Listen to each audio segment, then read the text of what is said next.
માનનીય CP sir Brajesh Kumar જાસર અને additional CP sir ચૈતન્ય મંડલિક સરની સૂચના અને માર્ગદર્શન હેઠળ રાજકોટ શહેરમાં વારંવાર ગુના આચરનાર અને ભયનો માહોલ ઊભા કરનાર ગુનેગારોને દરેક રીતે તોડી પાડવા માટે રાજકોટ શહેર ક્રાઇમ બ્રાન્ચ દ્વારા ઝુંબેશ હાથ ધરવામાં આવેલ છે।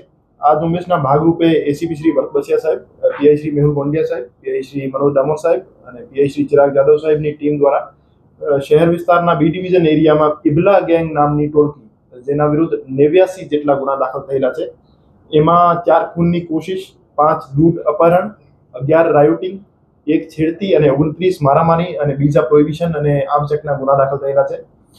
આ આરોપીઓ પૈકી ગેંગ લીડર ઇબ્રાહિમ ઉર્ફે ઇબલો જે છે અને એક જાવેદ ઉર્ફે જવલો, એ બંને આરોપી જેલમાં છે હાલમાં।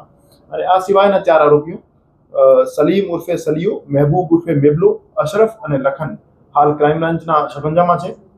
આ ગુનેગારો નિર્દોષ જનતા સાથે જે રીતનું વર્તન કરતા હોય છે, આવો જ કડક વર્તન અમે આ ગુનેગારો સાથે કરવા માટે પ્રતિબદ્ધ છીએ। રાજકોટ શહેરમાંથી ગુનેગારોને સાફ કરવાની આ ઝુંબેશ આવનાર સમયમાં આક્રમક રીતે ચલાવવામાં આવશે અને આવનાર અમુક દિવસોમાં બીજી 3 ગેંગ વિરુદ્ધ જીસીટીઓસીની કાર્યવાહી કરવામાં આવશે। સર, મુખ્ય કયા ગુના આચરવામાં આવ્યા? એ જે ગેંગ છે એના વિરુદ્ધ કુલ મેં જે રીતે જણાવ્યું 89 ગુના દાખલ થયેલા છે અને જીસીટીઓસીના કામે અમે 27 ગંભીર ગુના ધ્યાને લીધેલા છે।